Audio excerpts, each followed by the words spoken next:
nous allons partager. Tac. Je vais également vous partager mon écran et on va aborder les thématiques de la semaine. Ce que j'ai retenu un petit peu des profils qu'on a, qui ont partagé des infos sur le Padlet, c'est que beaucoup souhaitent en savoir davantage et souhaitent structurer un petit peu la gestion de projet.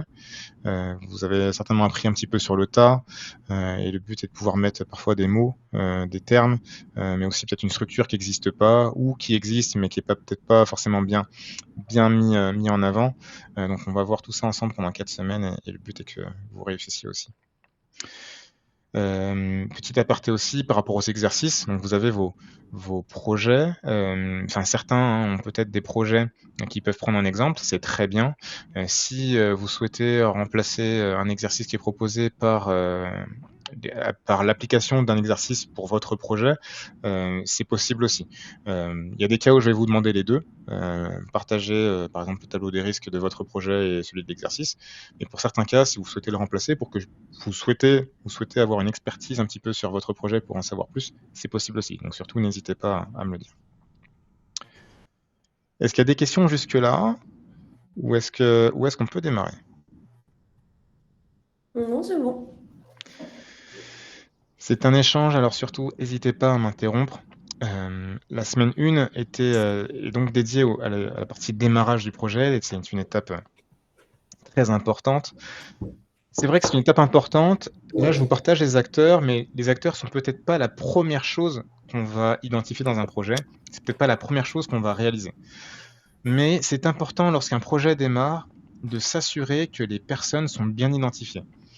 Pourquoi? Parce que si vous vous apprêtez à faire avancer un projet qu'une personne est identifiée, mais qu'elle n'est peut-être pas au courant de son rôle, ou qu'elle a peut-être pas la disponibilité pour le faire, ça peut être délicat.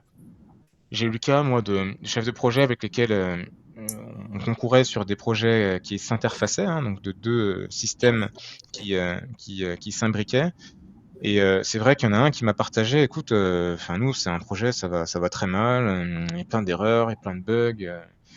Donc, au premier abord, on associe ça à un problème de logiciel. C'est le logiciel qui est pas bon, c'est peut-être pas le bon qu'il faut appliquer, etc., etc. Mais en creusant, écoute, je lui dis, mais il en pense quoi ton commanditaire? Et le premier truc qu'il m'a dit, c'est, bah, de toute façon, il vient jamais, c'est le PDG du groupe. Je dis, bah, peut-être que ça vient de là. Donc, même si le commanditaire est une personne importante, ça peut parfois flatter, mais le but d'un commanditaire est qu'il fasse son rôle. Et c'est pas pour le blâmer. S'il est PDG, c'est qu'il a des responsabilités, donc peut-être que c'est peut-être pas la bonne personne. Tout va dépendre du projet, hein. Il y a des projets pour lesquels il est pertinent que le PDG soit commanditaire, mais pas pour tous. Donc il faut un commanditaire qui puisse avoir la mesure et la responsabilité nécessaire pour proposer une décision. C'est une personne qui a aussi une vue sur le projet et qui souhaite donner un petit peu sa pierre à l'édifice sur comment l'entreprise va fonctionner autour du projet qu'il va vous confier. Donc là, c'est l'exemple du commanditaire, mais c'est valable pour tous les autres rôles. S'assurer que les personnes vont bien assurer leur rôle. En fait, ce que je vais souvent vous dire, c'est que le chef de projet n'est pas responsable de tout. On pense que parce qu'on a le titre chef de projet, alors peu importe ce qui se passe sur le projet, eh ben c'est le chef de projet qu'on va taper, entre guillemets bien sûr. L'idée est quelque part de pouvoir vous décharger des responsabilités et de dire j'ai un commanditaire qui doit prendre une décision. Il y a un truc qui va pas, je vois avec lui, c'est lui qui prend la décision.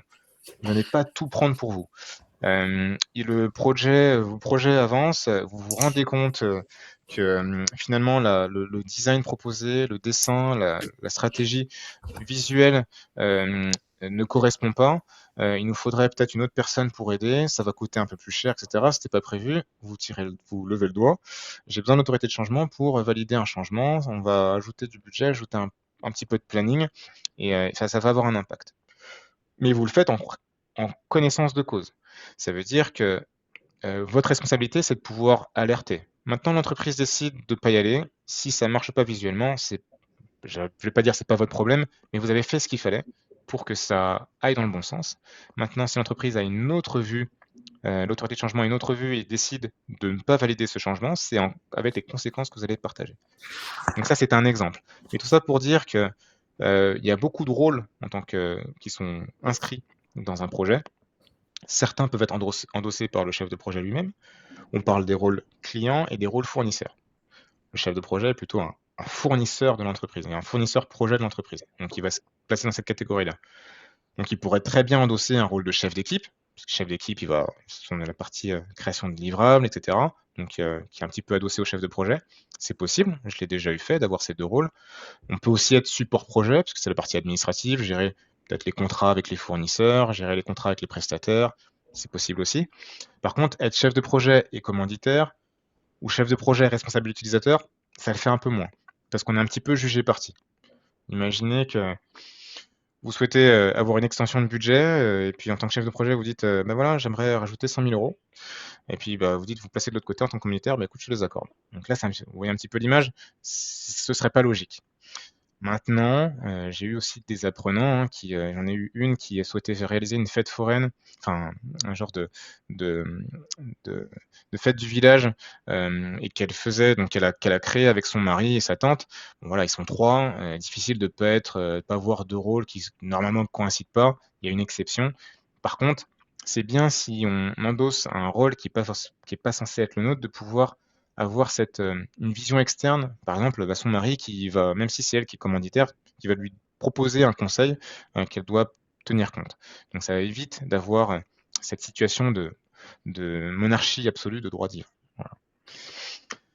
Est-ce que vous avez des questions par rapport aux différents rôles dans un projet?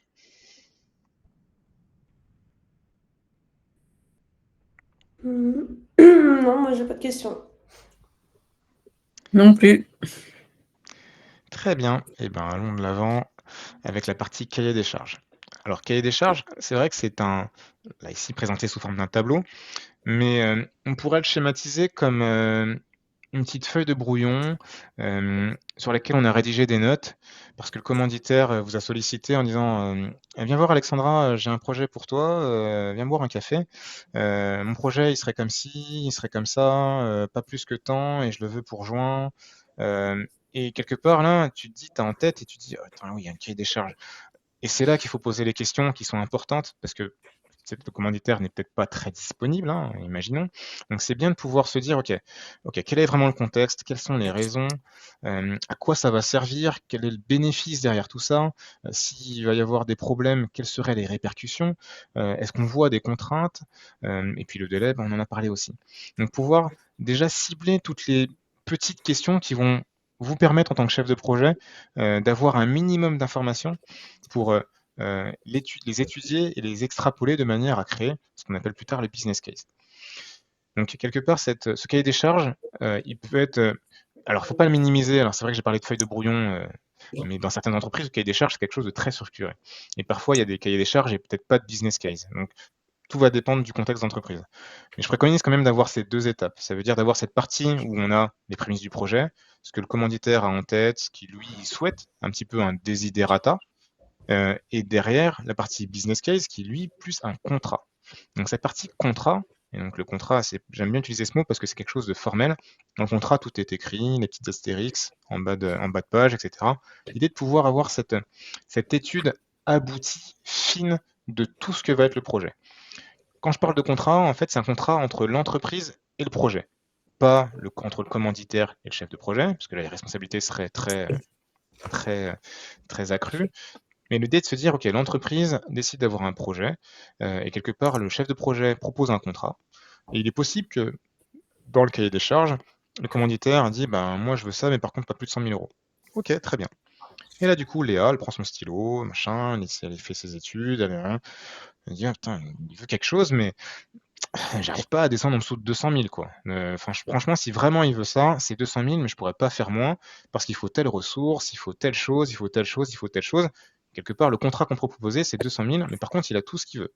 Ok. Partons de ce principe-là, et quelque part, si le projet est validé, c'est avec ce coût-là. Et donc, s'il est validé, c'est que le commanditaire en a tenu compte, et on va de l'avant avec tous ces éléments. Ce qu'on va rajouter aussi, hein, par rapport au cahier des charges, c'est que le business case, le cas d'affaires, va inclure cette notion de rentabilité, donc le retour sur investissement.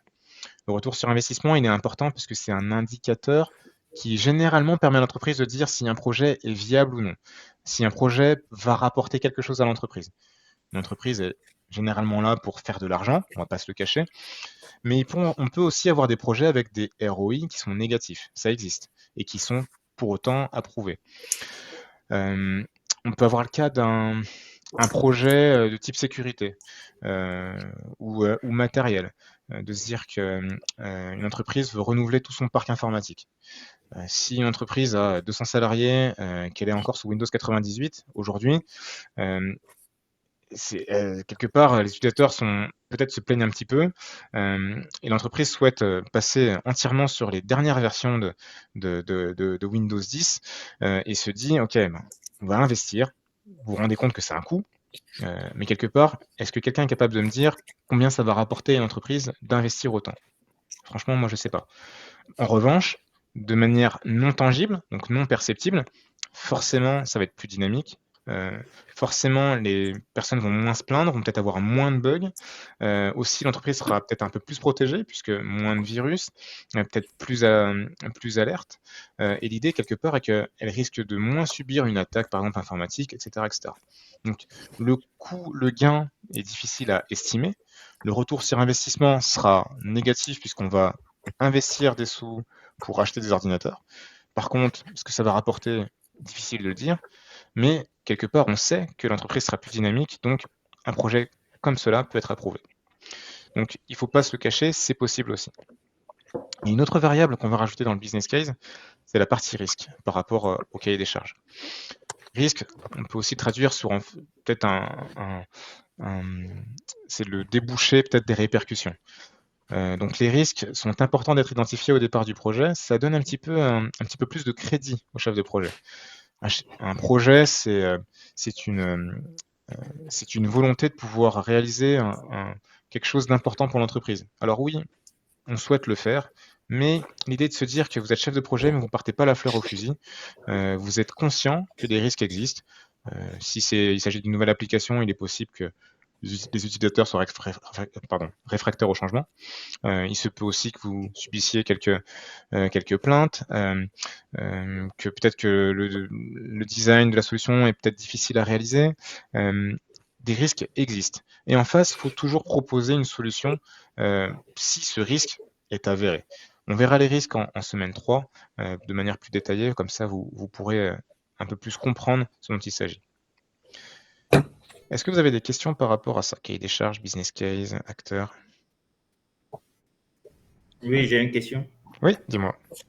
Oui, c'est par rapport au retour sur investissement. La plupart du temps, on a des retours sur investissement de plus de 100%. Selon vous, un retour d'investissement de 50% est-il viable comme projet? Ah ben oui. Un retour sur investissement de 100%, ça veut dire que ce qu'on a investi est récupéré de manière très immédiate. Donc, c'est quelque part, dès que le projet est terminé, ça y est, il est déjà rentable. Donc 50% aussi. La rentabilité, il me semble que sur la plateforme, j'ai proposé à plus de 1%, donc pour que ce soit positif. Entre 0 et 1, alors oui, quelque part, ce serait rentable, mais il y a ce petit coût non perceptible de frais administratifs, de construire toute la partie administrative d'un projet. C'est pour ça qu'on se dit que dès qu'on dépasse 1%, on est rentable. Si un projet dure 5 ans, enfin, si un projet, pardon, a une période de rentabilité évaluée sur 5 ans, en fait, on évalue cette rentabilité sur les 5 années qui suivent le projet. Et quelque part, on souhaite gagner un minima 1% de plus que ce qu'on a investi. Et donc, à partir de ce moment-là, même si c'est 5 ans après, ce 1% de plus va rapporter forcément, puisque on ne va pas s'arrêter à 5 ans. Le projet, le produit perdure toujours. Et donc, forcément, il y aura bien plus que ça. Donc, c'est pour ça que la rentabilité s'évalue à plus de 1%.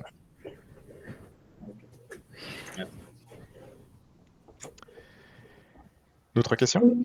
Moi, j'ai une autre question. Pour les inattendus d'un projet éventuel, par exemple, il y a des inattendus qu'on peut pas forcément prévoir, étant donné que ça ne se prévoit pas, mais on peut se dire, bah, ça a surveillé, ça a surveillé. Est-ce que ça, on le met dans le business case, du coup? Non, on parle vraiment plutôt des risques. Donc, D'accord. on le verra en semaine 3. Un risque, lorsqu'il est avéré, en fait, c'est un incident. Donc, une fois qu'il est là, on le traite comme un incident. Je ne vais pas spoiler, on le verra vraiment en semaine 3, mais on ne peut pas parler d'un incident qui n'est pas là. Par contre, on peut prévoir un risque. Vous avez vu avec l'anniversaire de mon neveu, on le prévoit de le faire en novembre. Le risque de pluie, il est assez certain. Donc, ce projet-là, si je devais faire un tableau de risque, je mettrais risque d'intempérie qui risque de gâcher la fête d'anniversaire. En face, qu'est-ce que je mets? Possibilité peut-être de louer un barnum ou de prévoir une autre activité. Et quelque part, c'est d'avoir un risque et une réponse en face. Même si ce risque ne vient pas, au moins on l'aura prévu. Par contre, si tu me dis tu mets un incident, ça veut dire que tu mets il va pleuvoir à l'anniversaire. Mais du coup, tu le sais pas, puisqu'il n'est pas là. Tu vois la nuance? Oui, mais du coup, ah oui, donc les risques, on peut le mettre dans le business case. Exactement, oui. Ok. Ok, merci. Je t'en prie. Est-ce qu'il y a d'autres questions? Moi, c'est bon. Ensuite, le dernier volet de la semaine était lié à la communication. Alors, je propose 2 outils qui sont la matrice et le plan de communication. La matrice, c'est tout en haut, là, donc le premier tableau que vous voyez en haut de votre écran. Elle n'est pas systématique. Pour moi, la matrice, elle est vraiment à utiliser dans des contextes projets d'une envergure certaine, avec un minimum de personnes qui nécessitent à ce qu'on puisse bien les mettre dans des cases et se dire qu'on ne va pas les oublier. La matrice, elle est là surtout pour identifier toutes les personnes qui doivent recevoir une communication par rapport au projet. Savoir qui ils sont, ou peut-être regrouper aussi des services et de lister quelles informations dont ils ont besoin. En revanche, le plan de communication, qui se trouve au milieu bas de l'écran, lui devrait être systématique. Le plan de communication, lui, va suivre un petit peu la trame du projet, de l'initiation à la clôture. Et quelque part, dans ce plan de communication, on va lister tous les jalons qu'on a pensés dans le projet. Toutes les échéances importantes qui nécessitent à ce qu'on partage une information. Ces informations-là peuvent être importantes pour des services qui ont besoin, par exemple, si on parle, comme je parlais tout à l'heure, je travaillais avec un autre chef de projet qui était interfacé un petit peu avec le mien, de s'assurer lorsqu'on termine une étape, de communiquer pour que lui puisse démarrer la sienne, puisqu'il y a un lien direct. Il peut aussi y avoir des liens très indirects où les utilisateurs ont juste besoin de savoir comment le projet avance pour qu'ils puissent se préparer au changement.